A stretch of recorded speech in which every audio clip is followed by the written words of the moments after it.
The Xbox Drive is fueled by patrons at patreon.com/YumiCapri. And from the bottom of my heart, I am so grateful to the nearly 70 patrons who support us each and every month.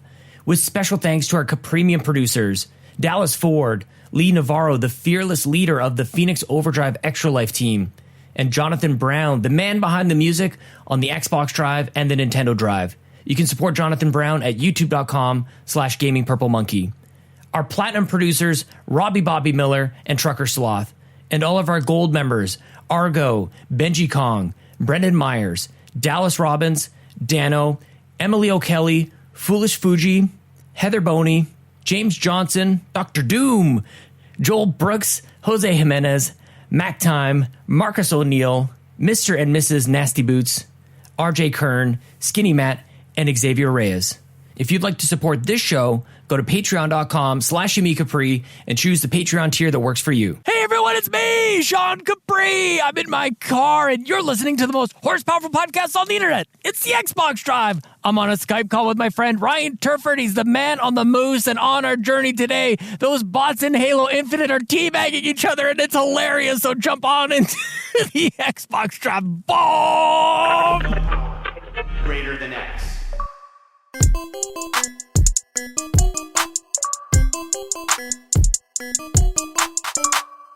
Hello, Sean Capri. I don't care if you don't want to talk about it, Ryan. We're talking about the Halo bots that are acting so human-like that they're teabagging each other. It's a beautiful day. How are you, my friend? I'm doing well. I'm doing well. I'm a little tired. It's been a long week. You're on the grind. Well, I mean, I'm halfway through, Sean. But next week, I'll finally have my first day off in a while. So I'm very excited about that. It'll be the next time we talk to each other, too, which is just going to be a really good day. Yeah, I think so. So, nice. Yeah, other than that, you're getting sleepy, Ryan, on this podcast, but we're going to get through this, I got you, man. I am fired up, dude. I don't know what it is, but I'm feeling good. I'm bringing it today, so be ready.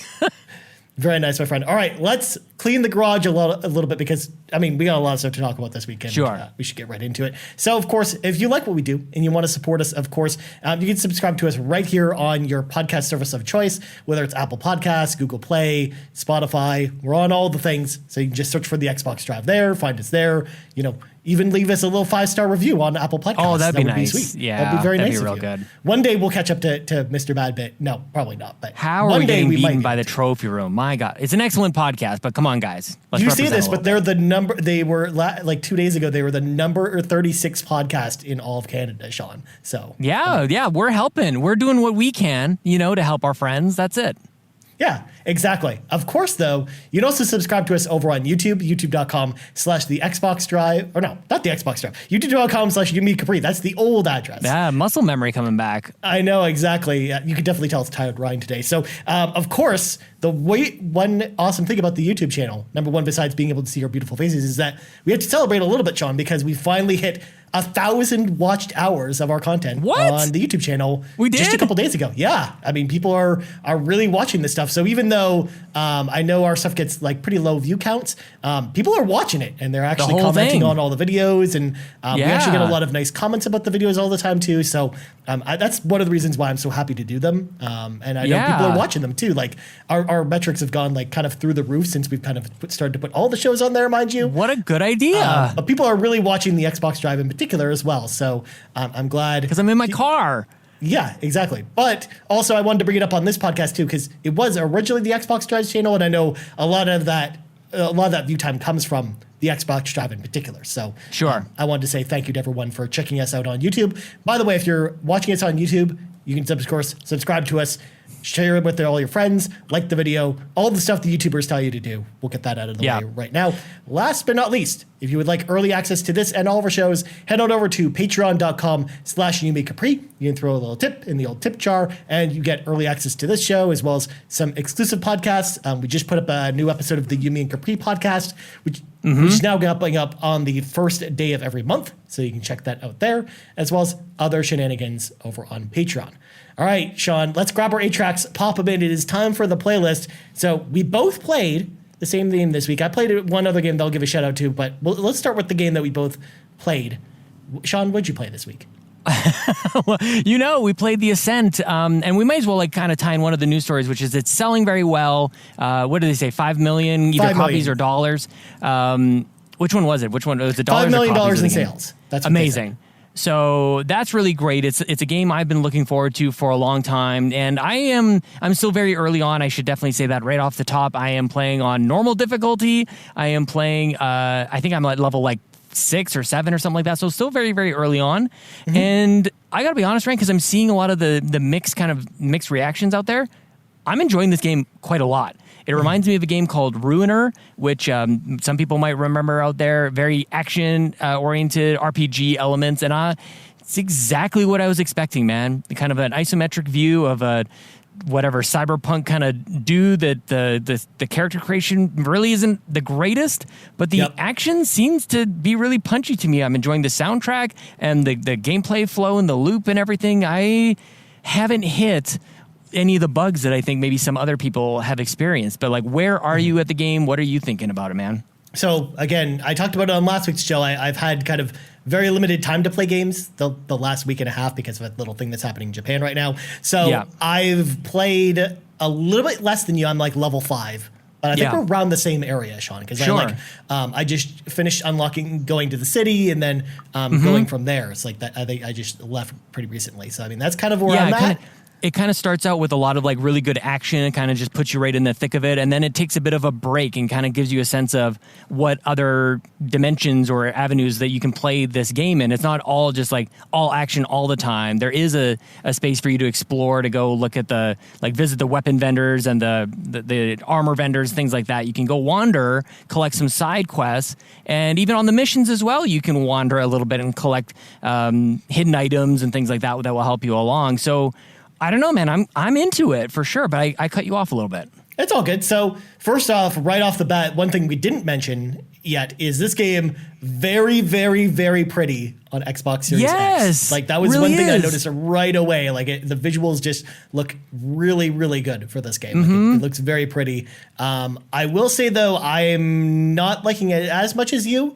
I am liking it, but I'm a little bit less high on it at this point because, and part of that is due to just cyberpunk in general, like the cyberpunk aesthetic, I should say, is not totally my jam. I like it in some scenarios. Like I like some cyberpunk-esque anime, but a lot of cyberpunk kind of media, I'm not a huge fan of. So it's I think just the aesthetic or even just the exploration stuff, I'm like not super into for whatever reason. Also, the combat, too, I know you were saying it's a bit punchy, whereas for me, I'm not enjoying the combat as much as I was hoping I would. Oh, no. I mean, again, it's fine.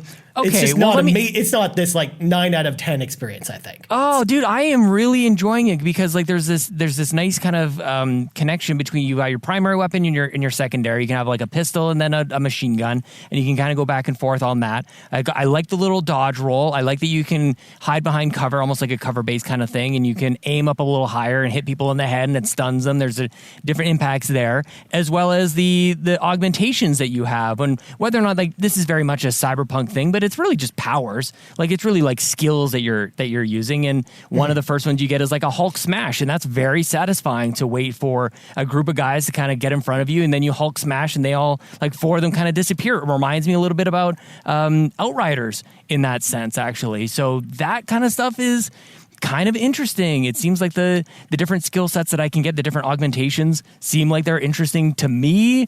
It's a twin stick shooter kind of action to it as well, which generally has my attention, almost like Nex Machina that people might have played on PlayStation or on PC from Housemarque a little while ago.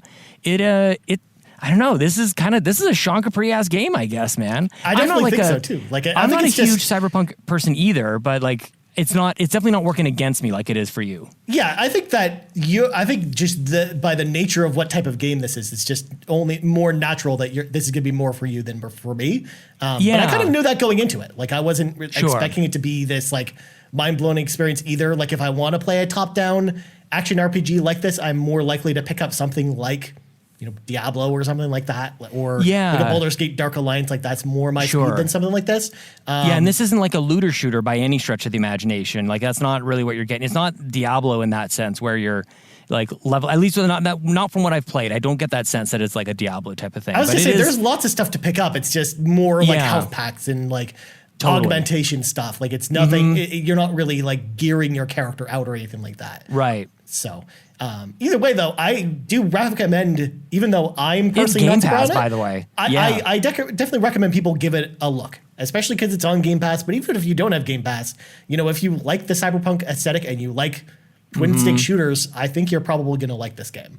So I Yeah, definitely single think player it's worth experience. it. I don't think there's co-op on this. I don't think you and I could play together, which is another sort of like I think hallmark there of is like some the kind of Diablos. multiplayer for it, though. I might want to check that out. Yeah, It's like in the menu, I'm 'cause, liking like, it, man. Because I know in the main menu it's like offline mode, but there's some kind of online mode that I'm not sure how interesting. all that works. But Some yeah, people are reporting bugs. I saw some people getting frustrated with some bugs. I don't know if that was on Xbox or on PC or the various Xboxes that you can play this thing on. So that all my recommendations and all my hype kind of comes with the fact that I'm early on and I haven't experienced any of those things, but that type of conversation is out there that I've heard. Yeah, and I haven't experienced either of them either. Like I haven't experienced any bugs or glitches or Yeah. anything wrong with the game.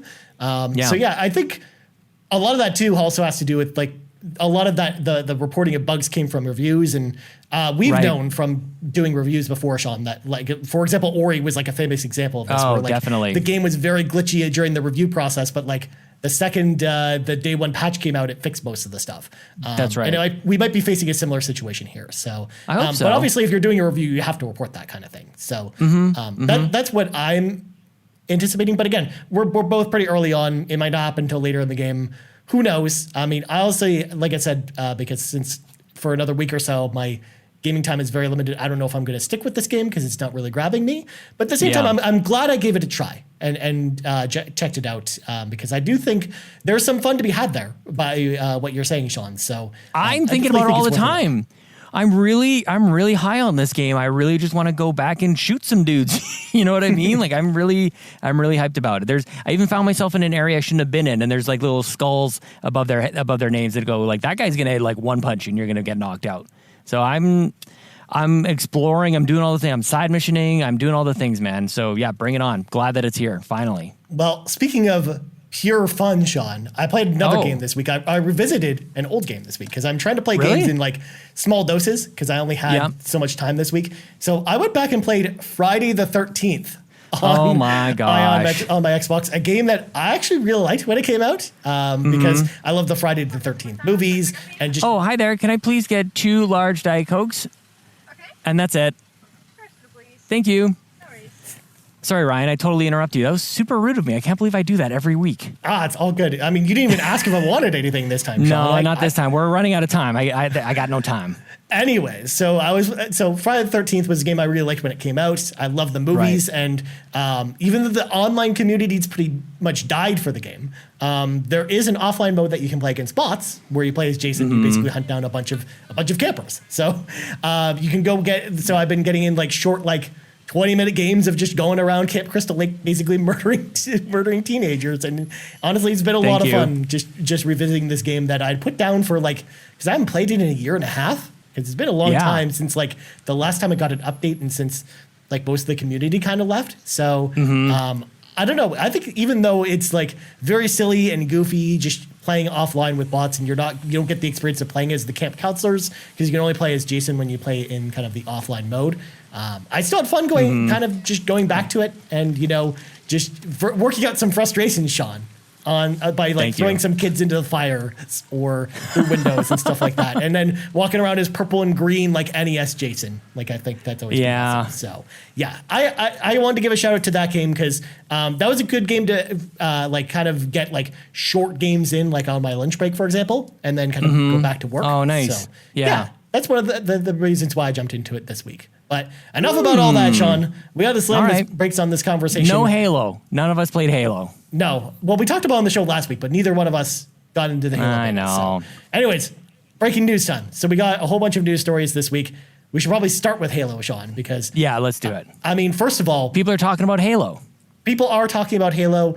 I've basically steered clear of all of it because I don't want to hear anything else about Halo at this point. Because you're in. I'm in, and I'm just ready for the game to come out at this point. So totally. I mean, I checked out a couple people's streams this weekend, but for the most part, I didn't really look too much into the game because I was like, the second I saw gameplay of it, I was like, yep, it's more Halo. That's Halo. Awesome. And don't say like a bad way. That's what we want. That's a good thing. I'm saying it in a very Ryan Turford. Yep, it's entirely what I expected, and I'm here for it. Kind of sure. way. Yeah. That's what I meant by that. But obviously, there's some stuff we learned about from the beta. I know Windows Central had a big article up about this that we linked in the show notes as well. So of course, the weapons themselves have different damage types. Some of the weapons can have alternate fire modes.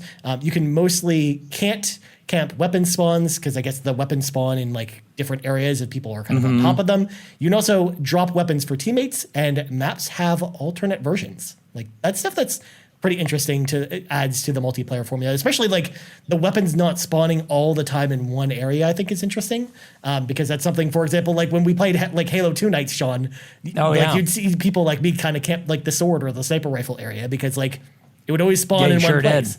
Yeah. Son of a gun.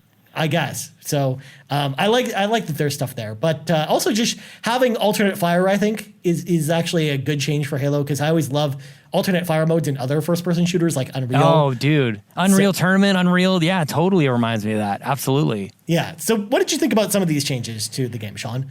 I'm right along with you with everything you mentioned. I would just kind of highlight as well, like the handing a weapon over to a teammate, I think is unbelievable. And also maybe a bit of a callback to like the single player campaigns as well from for throughout the Halo campaigns. You could grab a weapon from a soldier and just go like, I need that. Like I will take that. I think that is amazing.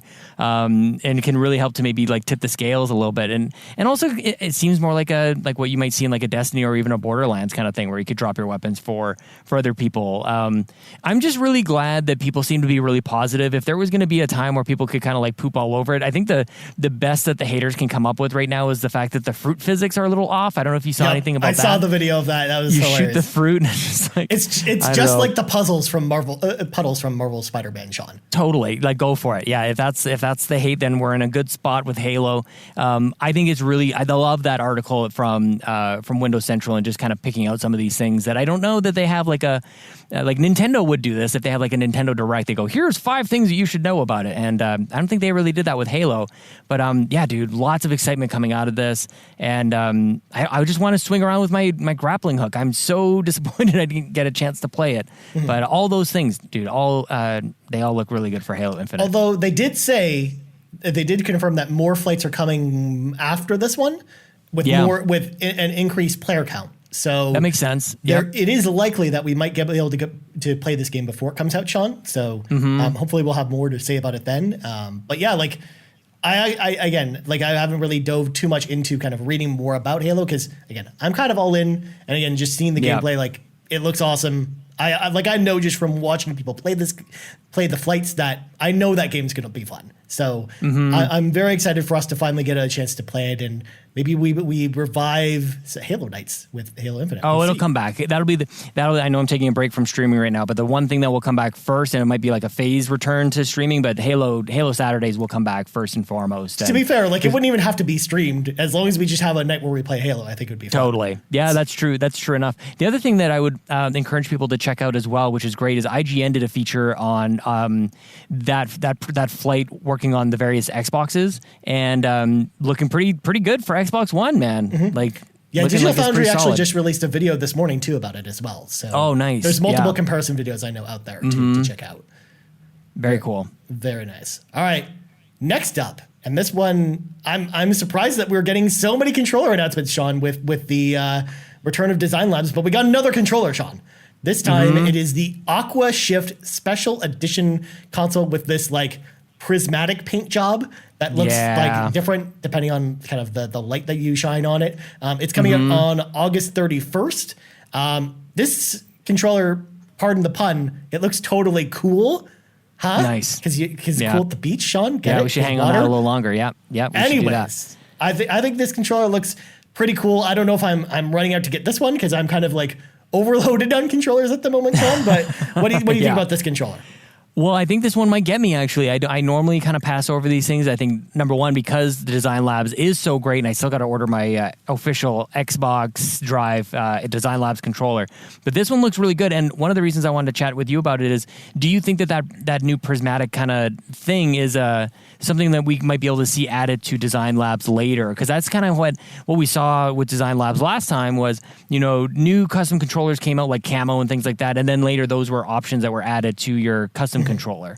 So I'm kind of hopeful for that on this front. No, I mean, honestly, when I first saw this controller, that was kind of my line of thought too. Like, I honestly think that's going to be a Design Lab feature at some point when we finally get kind of the little accoutrements kind of return to Design Lab. So yeah, I definitely think that it's a foretelling sign as to what we're going to see with Design Lab going forward, which is why also I'm like not super high on guarding this controller either, simply because I'm expecting it to come to Design Lab at some point. Right. So yeah. You never know. Very clean. I also like blue. Looks nice. Yeah.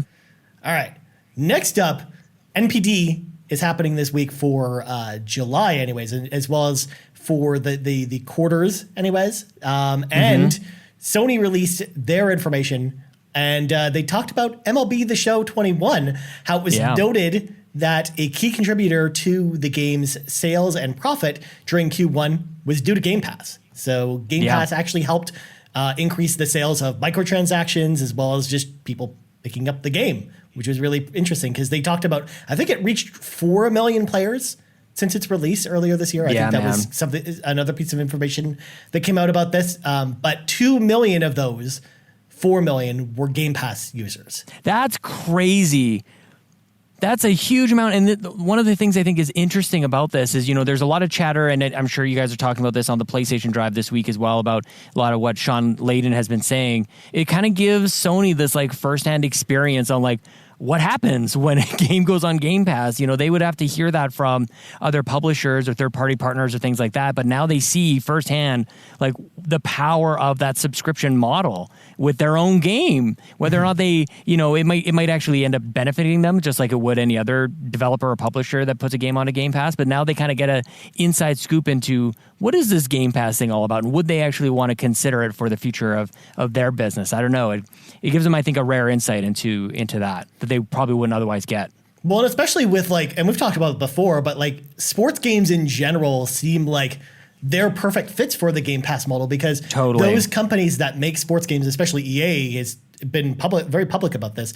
They don't make the money from Madden on selling copies of Madden. They make the money from Madden from all of its microtransactions. So if they get it into more people's hands, they're more likely to make more and more money from the microtransactions. So I think we're seeing the same thing here with MLB, where it was like the first time we've really had a day and date large sports title come to Game Pass. I think it's had really a huge impact on that game and on the microtransactions. So I hope this means, because it's doing so well on Game Pass, that hopefully this means that when MLB 22, the show, comes out next year, hopefully this means that it'll come to Game Pass as well, because we had talked about that before. We're like, even though the agreement's probably for this year, we didn't know what that meant for the future of the franchise going forward. And I hope this means that it's going to continue to be in Game Pass, because I think it's just getting to so many more people's hands, especially we saw so many people on Twitter or other places comment on the fact that like they were trying the game they never had the intention of ever buying MLB, but they were trying it out because it was on Game Pass. So I think it's definitely helped the game for sure. So heck yes, man, bring it on. Yeah, there's a bunch of other stuff coming to Game Pass as well, I think. That was a nice segue, because that was literally the next story. I did it. Sean, the following games are coming to Game Pass, and strap yourselves in, folks, because there's a lot of games. So until I say otherwise, the following games are all coming on August 5th.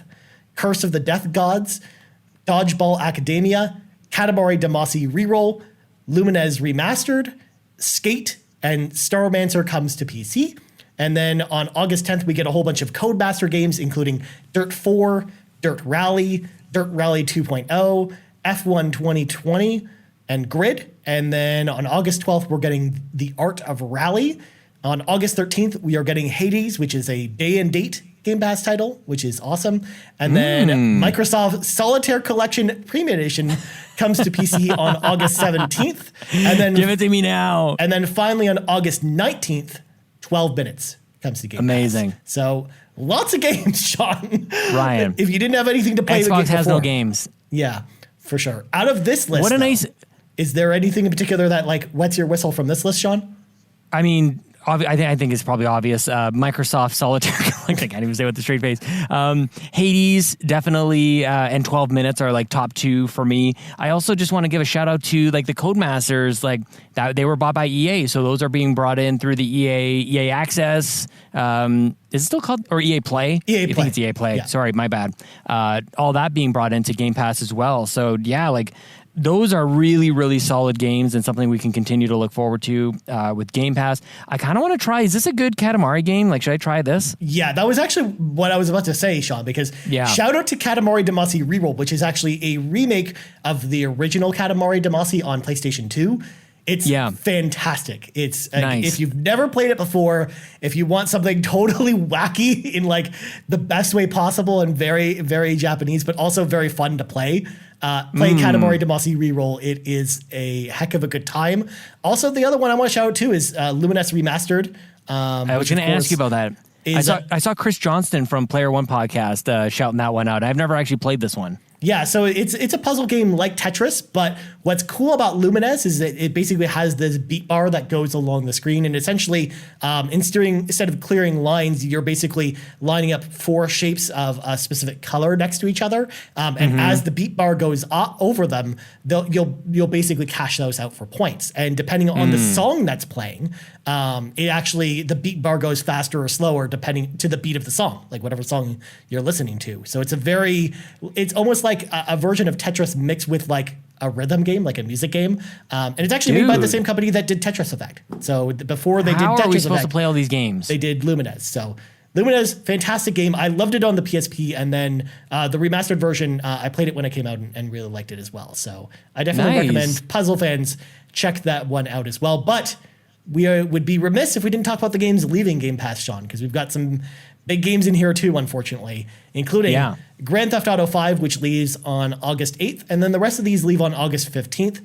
Ape Out, Crossing Souls, Darksiders Genesis, Don't Starve, Final Fantasy VII, and Train Sim World 2020. So heartbreaking. Play those games while you still can. I mean, Final Fantasy VII, I think, is one of the last Final Fantasy games to leave Game Pass, because I think most of them have kind of expired at this point already. Because I think most of those games were kind of on the service for a year or so, and then they kind of all left.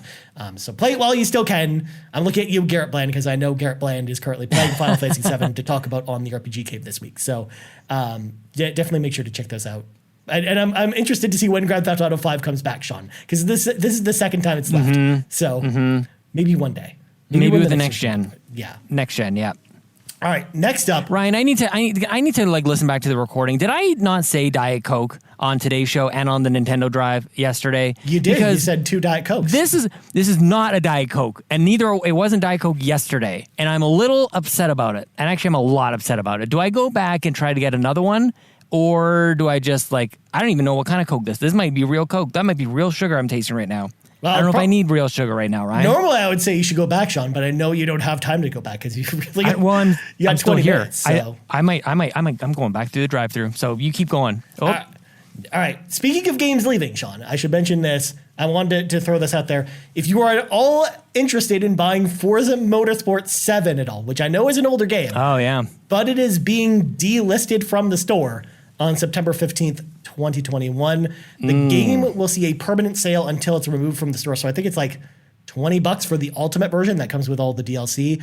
If you ever want to play this game again, buy it now before it's too late, because you will not be able to buy it after that date unless you buy like a physical copy somewhere.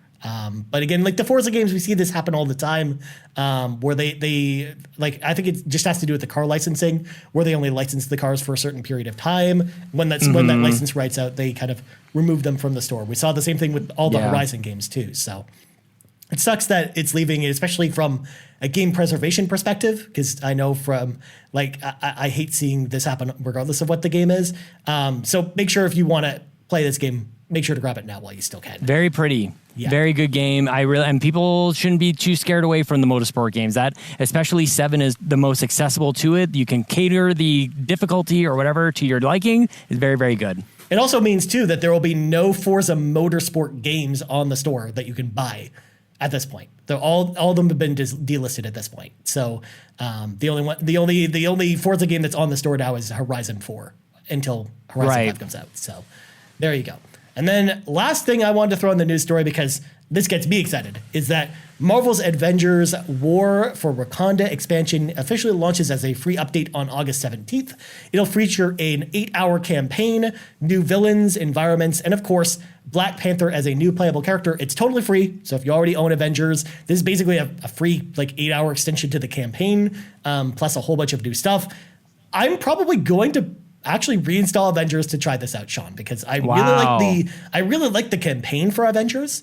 I didn't really love the game as servicey, running missions over and over kind of stuff that happened in the end game. So if they do more campaign that's free, sign me up. I'm here for that. I'm excited to check that out because again, I think the main campaign for Avengers is really fun. It's well written. It had some great character moments, and I'm hoping for more of the same with this War for Wakanda expansion. So I'm excited to check it out. Nice. Yeah. Well, I'm glad you're bringing it back up again. I've got, like I said, the Ascent is definitely there, and I still have Resident Evil Village from the library that apparently is only going to take me 10 or 11 hours to beat. And so I kind of have that on deck. I've got 10 days before I got to bring that one back. But then this one also looks really good, man. I would like to try that, the Avengers game. Yeah. Especially too, it'll be nice to play the because I know you haven't played the base campaign, so it'll be nice to go from the base campaign to this in kind of like a natural progression, so you're not kind of waiting a year between them like I did.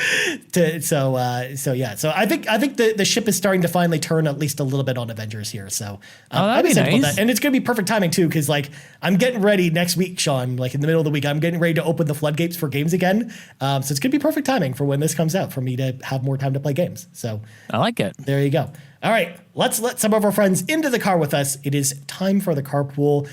We got some cool questions this week all across all the places. We got questions from Twitter, from Discord, and from YouTube. So, of course, if you'd like to be part of the carpool, if you'd like to have your question read on the show, you can either leave a comment right here on YouTube on the video that you may or may not be watching right now, and we'll read it on the show. Or if you join our Discord, the Yumi and Capri Discord, which is free to join, the link to it is in the show notes. If you want to join there, you can leave us a question there. Or if you follow us on Twitter at the Xbox Drive, we leave a question post every single Tuesday. Usually it's Sean filming a video of himself. Otherwise, it's just an anime gif for Ryan. So you get one of those two. You can leave your questions there as well. So we're going to start with Dan at Dano12. He asks, do you guys ever look at your backlog of games and go, yeah, I might not bother with you at all? Also, don't know if it's been asked before, was there ever really been a game that you're relieved you didn't play or buy due to getting bad reception? Of course, this being kind of timely with the Ascent this week, because I know a lot of people were kind of shied away from the game this week because of the kind of the mixed response, even though obviously we both say you should check it out. But Sean, is there a game in particular that you're like, man, I dodged a bullet with this one. I'm glad I didn't buy it. It's got to be Cyberpunk is the one. It almost seems like cliche to say, but I had it in my hands. I accidentally pre-ordered that game twice, and I took them back. And it was actually on your advice that I did that. The game wasn't ready, not even a little bit. So definitely that's the one that comes to mind. I don't know. There's been a lot of regrets that I've had where I bought a game and I'm like, ooh, probably shouldn't have done that. Red Dead Redemption comes to mind on that front. Red Dead 2. That was actually what I was about to say too. Even though is that the one you didn't buy? No, I did buy it, and I was like, ugh. But even though it didn't get bad reception, I was just like, I don't know about this game, man. Yeah. I returned my Cyberpunk copies, both of them, one to Amazon and one to Walmart, and I was so glad that I did. And by the time, who knows what roadmap those guys are on these days? When the legit next gen version is actually going to come out. They still keep saying it's coming out this year, but I don't know if I believe them. I don't know if I believe them at this point. Thank you. That's okay. But yeah, to answer your question, Dano, for me personally, here's the thing. I don't really have an example that comes to mind because a lot of times even if a game seems interesting to me that gets poor reception, a lot of times I'm willing to try it out anyways, because sometimes I'm able to carve out some fun from that experience for myself. Like I play more 6s and 7s than probably a lot of people do, I think. And Yeah, you like do. The Medium, for example, I think is a good example. It's a game that I really enjoyed, despite the fact that it had terrible review, or not terrible reviews. It had very middling reviews. Like it had kind of all over the place reviews. But I like the Medium as well, yeah, big time. That's a game I really enjoyed, and I'm glad I kind of gave it a chance to. Or even like if I was to use a non-Game Pass example, and this is kind of on the Sony side of things, but humor me if you will, Beyond Two Souls was a game that I know also got like not very good reviews at all. Like it got scathing reviews, but I really liked that game. Like I liked the story. I liked Ellen Page. I thought she was great, and I had a really good time with that game despite that. So that's why like even if a game doesn't get like very good reviews, I'll still read the reviews. Like especially like I like reading reviews that are more like harsh or critical on a game than you might expect. And if it's a game that still interests me after reading that review, then I'll pick it up. And a lot of times I'll find that it might be a game that's more for me than it was for the reviewer. So that's how I kind of look at it, which is why I don't really have like a famous example of a game like that, because I also bought Cyberpunk, Sean. And man, I kind of regret buying it, but I mean, to be fair, I got a full refund on it. So, and I played it for 20 hours. Oh, that's good. I mean, it all worked out. Well, and then I bought it again for $10. So I have a physical copy on my shelf for when the next gen version comes out, because when the next gen version comes back, it won't be $10 anymore, but back to full price. So Do you think so? yeah. Oh, I hope that. Oh, I don't think they can get away with that. But you might be right. But I wouldn't endorse that. It's just the trend I'm seeing. Like that's what happened. Yeah, with Tony you might be Hawk. right. That's what happened. That's what happened with like every. Plus, I think when the next gen version of Witcher is coming out, I think that's going back to full price too. They said so. Yikes! Yeah. Okay. All right. Next up, this question's from William Outbreak on Discord, and he asks, one question that keeps circling my mind, especially with Halo all over my social feeds, is do you think that one game can be enough to sell you on a game console? Not sure if you've answered this in the past, but I know for me, back in the day, Halo was a major factor in me picking up an Xbox 360 instead of a PlayStation 3. So, William, I will say that I don't think there's a game in particular that's ever been like, I need to buy this console right now just for this one game, because it's a huge ask to spend that much money just for one game if that was what you're only going to play. But I look at it more as like a tipping scale. Like that's a good way to put it. It's usually not just the one game, but either there's like a service or something about that may be exclusive to that console, or if there's like a trickle of games, like more and more games and services kind of get on that scale to kind of get heavier and heavier until you're like, all right, I'm ready to kind of cash in my chips and kind of go all in. However, there is one game series in the history of all game series that has always made me be like, yep, as soon as this a new game from this series comes out on that console, I'm buying it. And that series is Metroid for me. I mean, it's my favorite game series of all time. If there is a console that I don't already own from Nintendo that has a Metroid game coming to it, I will buy that console. Like it's always been a series that's really like has always been worth it for me to buy a console for, even if it's just to play that one game. I mean, and then I know obviously with Nintendo, once you get in the door, there's always lots of other great experiences on that console to play. So as far as Xbox though, there hasn't really been a game like that. But when I bought my original Xbox, for example, it was a tipping scale of, hey, Halo's awesome, but I'm not ready to buy it just yet. But then Knights of the Old Republic came out, and then Halo 2 came out, and like it was a tipping scale. So once I got to the point where I was ready to cash in, I went all in and bought my original Xbox. But what about you? What's your answer to this one, Sean? Well, I would be curious to know, like, who does buy a system for, like, literally, like, if you take this in the most literal sense, like, for one game, like, there's no way, but I love the way that you say that. Like, there is a tipping scale, because you buy a system knowing that there's going to be other games, but maybe there is the one special one that makes you kind of finally pull the trigger. And for me, like, I'll even go back to one that wasn't a given for me to be buying, which was PlayStation 3. And once I saw Uncharted, like that was it. I'm like, well, I obviously need to be getting in on this ecosystem over here, knowing that I would, of course, be buying other games and playing and having other experiences on that system. So I've definitely had that. But yeah, no, I don't. I generally don't really subscribe to that. Like, I'm going to buy the system to play like one game on it, and that's really that's the entirety of the conversation. I don't think that really makes any sense because, like you said, they're too expensive, and yeah, I'm not one to put all my eggs in one basket to begin with. But yeah, there might be something that you kind of know. Okay, well, there's a year's worth of games that have come out for Xbox Series X so far, and it seems like everything's pretty good. And then Halo might be the one that pushes you over, and you're in a really good spot at that point, where you're going to be able to play all the Game Pass games and everything else that's kind of come out, as well as the system seems to be hitting its stride here, maybe going into its year 2. That always tends to happen. Yeah. So yeah, it's just, what is your jumping on point is more of a way for me to be looking at it rather than I'm buying it for this game.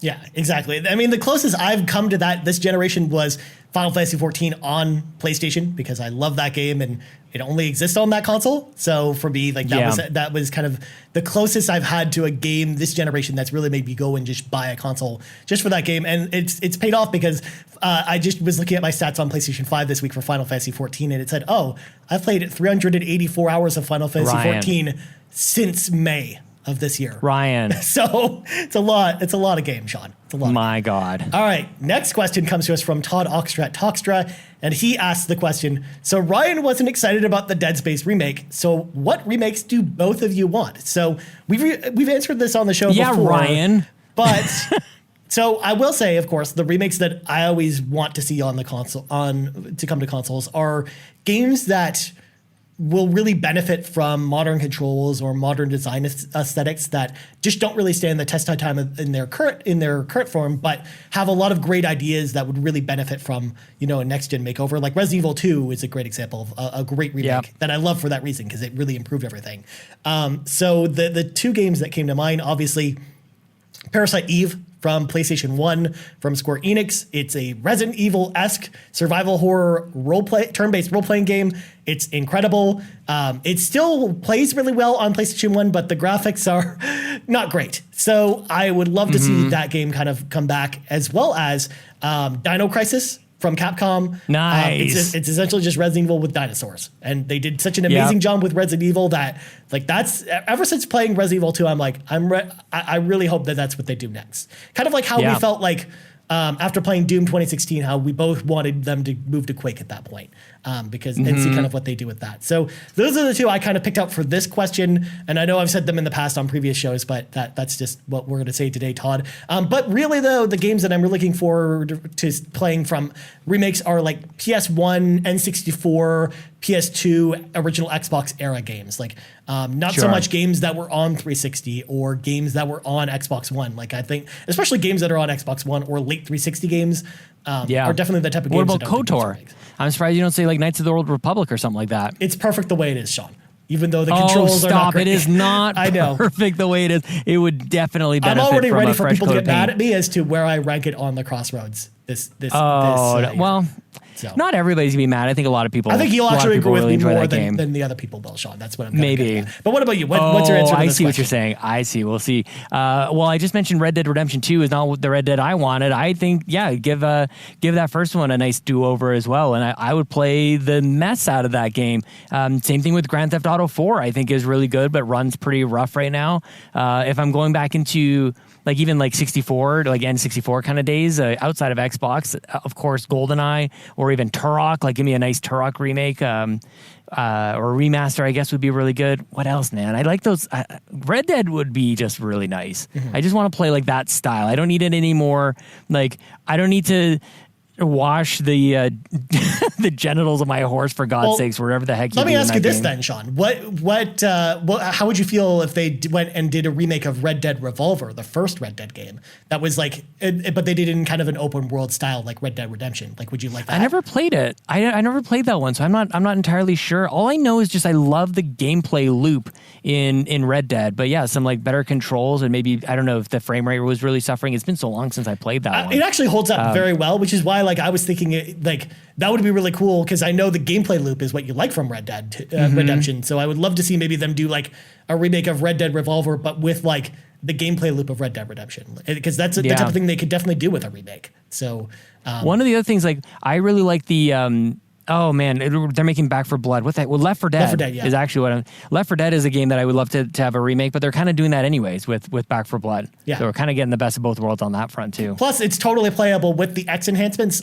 for the backwards compatible versions of Left 4 Dead 2. So I think those are totally worth going back to as well. And shout out to what they did with Half-Life with the remake that they did there. What the heck was that one called? Oh, it was Black like an Mesa. unofficial thing. Black Mesa, yeah, thank you.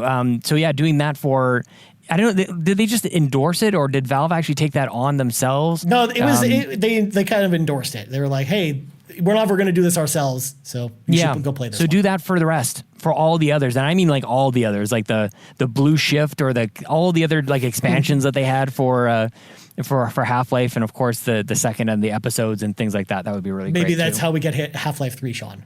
Maybe. Yeah. All right, last question comes to us from Eric Cave over on YouTube, and he asked the question, my first destination in Flight Simulator was my neighborhood, which was so much fun. Nice. I am super excited about the upcoming Maverick DLC. What do you guys think this DLC content will include? I'm intrigued by the devs' comments about looking forward to some surprises by the DLC. What do you think those could be? Could there be dogfighting, or are we simply going to get to fly over some areas with some very fast planes while trying to land them on an aircraft carrier like Top Gun on the NES? What do you think about this? Like, what do you want to see in the Top Gun expansion for Flight Simulator? Well, when you phrase it that way, I think it's going to make me sound like a sadistic kind of person. But what I think would be a surprise is the answer, or the question that I will be answering. What I think would be more shocking than anything anybody could ever think about is you play the mission where Goose has this tragic ending. You've got ejected out of the fighter jet, and he just slams right into the glass, and he doesn't quite make it. But for whatever reason, it'd be very shocking if Microsoft forced us to play through that tragic event in the movie. Jesus, Sean. As for me, Eric, the game's not really built around combat in any way, so I don't think they're going to add it with this DLC. So I wouldn't expect any dogfighting. But I, for the most part, I think beach volleyball. Maybe beach volleyball. But I think it's just going to be flying fast planes over some cool areas. I think that's going to basically be the idea. And then landing on the aircraft carrier. Give me all the soundtracks in this game too. That would actually be a really nice that I think you might be able to get. You might be able to get some music from Top Gun. But Sean, we got to go. But before we go, Sean Plugs go. Oh, I can't believe you still do the show with me. We talked about teabagging and beach volleyball and Goose is dead. Spoilers for Top Gun. You can find me on Twitter at Sean Capri. Sean like Connor, Capri like the pants. And if you enjoy this show, you can go to patreon.com/YumiCapri. Very nice, my friend. As for me, you can find me on Twitter at Ryan Turford. You also find us on Twitter at the Xbox Drive, as well as on podcast services around the globe and on youtube.com/YumiCapri. So for Sean Capri, I'm Ryan Turford. This has been episode 201 of the Xbox Drive, and we out. Bye. I muted myself, but I did go back to McDonald's and I asked for 2 new Diet Cokes, and they gave me 1 large, medium Diet Coke, but it was actually 2 large Diet Cokes, so they had to go back inside, and I'm going to have a little sip of this thing, and I honestly don't think this is Diet Coke again, and what the hell, why can't I get a Diet Coke?